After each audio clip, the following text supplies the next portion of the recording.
it'll be cheaper than buying in a load of compost anyway. And there we go. The first bucket of potatoes growing in well rotted wood chip. Good morning.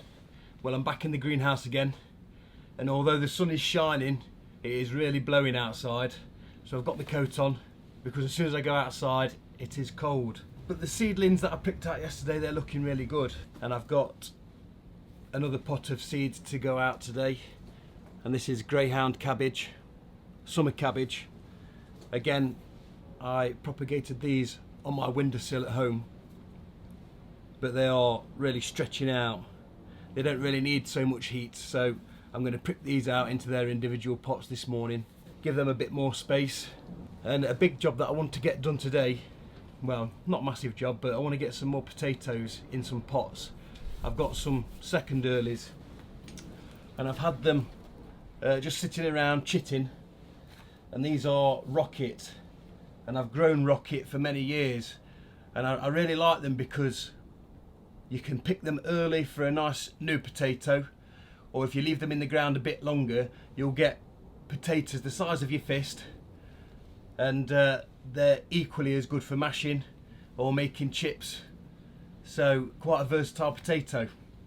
So I'm going to get these in some pots today, and what I'm going to try and do is, I've got some piles of well rotted wood chip just in the wood. I think the people that used this land before I took possession had something to do with tree surgery, or there was a lot of logs and quite a few piles of well rotted wood chip. And having watched a video from Charles Dowding where he grew potatoes in several different medias, what's stuck in my mind is that the potatoes that he grew in 3-year-old rotted wood chip did just as well, or if not slightly better, than shop bought compost.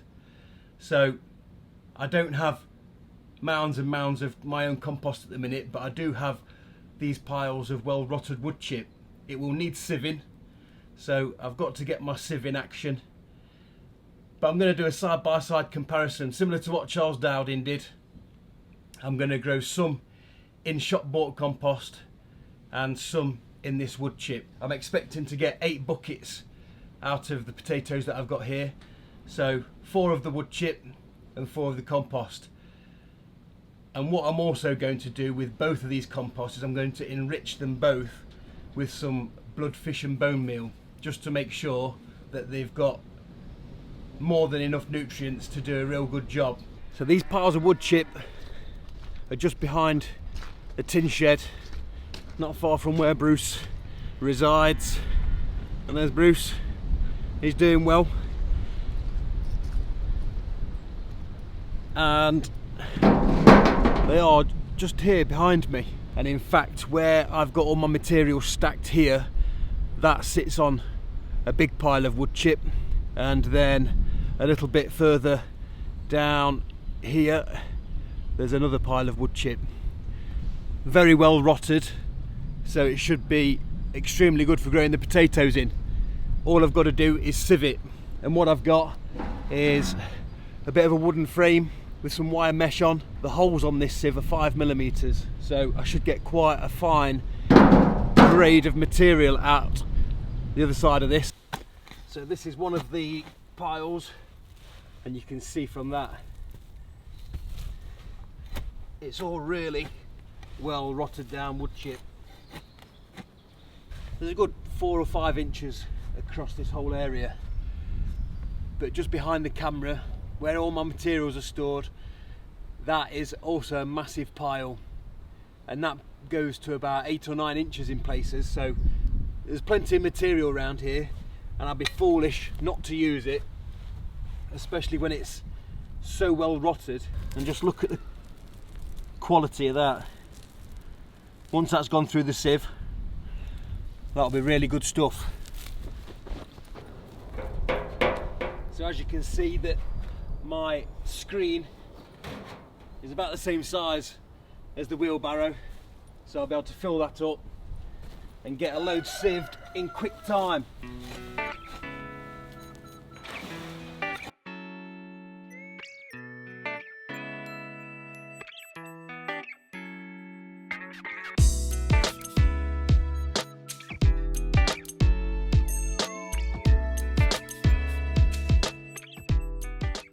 then all of this that doesn't pass through the screen, I'm going to bag that up, and I'll be able to use that on my paths for my no dig system. Or because it's really old wood chip and some of it's really rotting down anyway, I'll add that to some compost heaps as one of my brown materials. It's not going to take much more to break this down.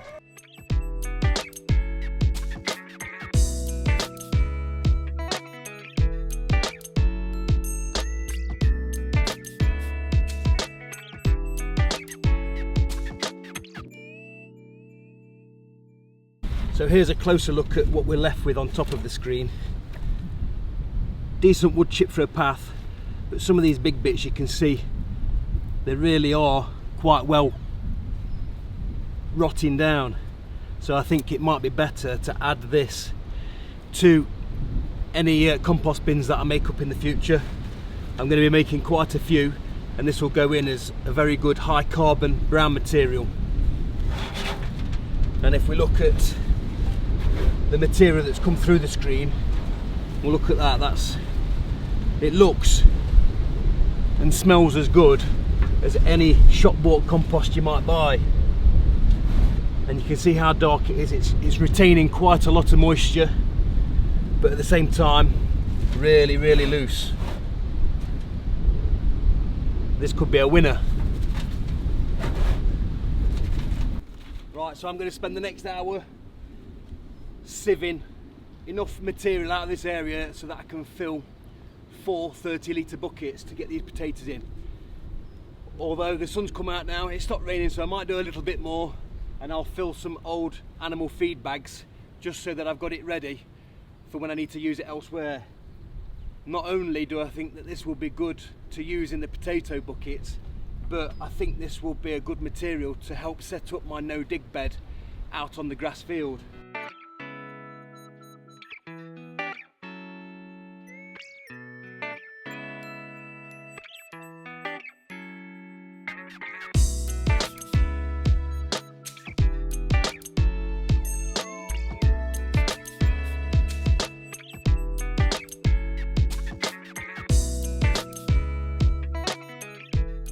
So we've got our first barrow load of this sieved rotted wood chip, and it's looking really good.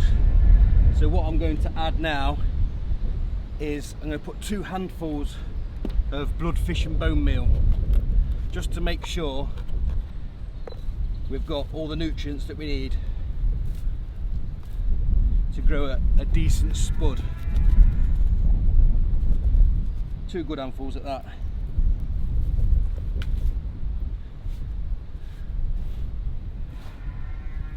We'll mix all that in. You can just see this looks really good. Now, one thing that I might get out of this is there might be some seeds, some weed seeds, there might be some seeds from some trees. As and when I see them, we'll just pick them out. And now we can start planting some potatoes in buckets. And again, I'm just using a 30-litre bucket.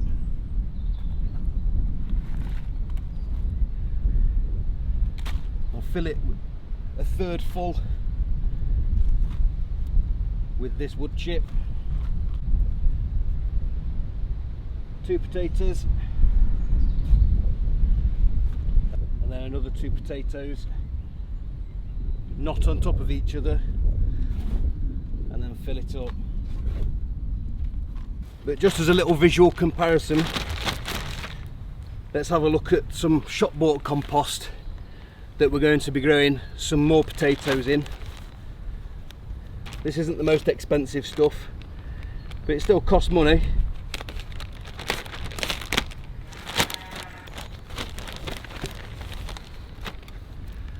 So that's the shop bought compost compared to the sieved wood chip.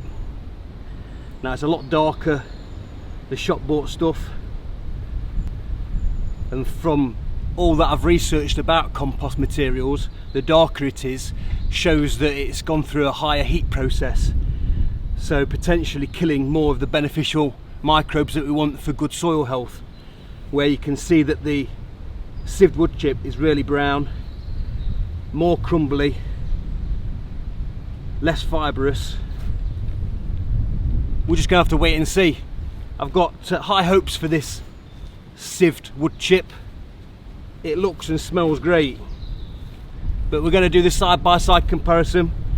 4 pots in the wood chip and 4 pots in the shop bought compost, and we'll see at the end of the season which potatoes did the best. Right, so there we have it. We've got 8 buckets now full with second early potatoes. The 4 in front of me, which are the light brown colour, that's the sieved wood chip, and the 4 here that's slightly darker, that is the bought peat-free compost. They've both had the same treatment. They've both had 3 handfuls of bloodfish and bone meal per barrow load, which was about 40 litres. The only difference is I had to pay nearly a £5 a bag for the shop bought compost, and all I've had to do is come into the wood and sieve the wood chip for this stuff. And if the experiment that Charles Dowding did is anything to go by, we should get a greater yield of potatoes out of the rotten wood chip than the shop bought compost. But it's always nice to see if these things work for yourself. But just before I sign off on today's video, I've been asked a question by one of the viewers, and they've asked, am I going to get an electrical supply up to this land?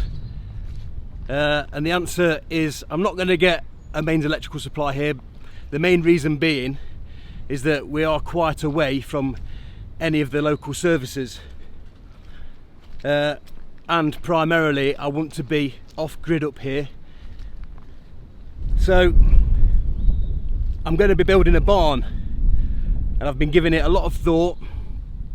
And this area here where the tractor sits, now from where I'm stood to the boundary of the land is about 25 metres, and in this direction just past the caravan, that is due south.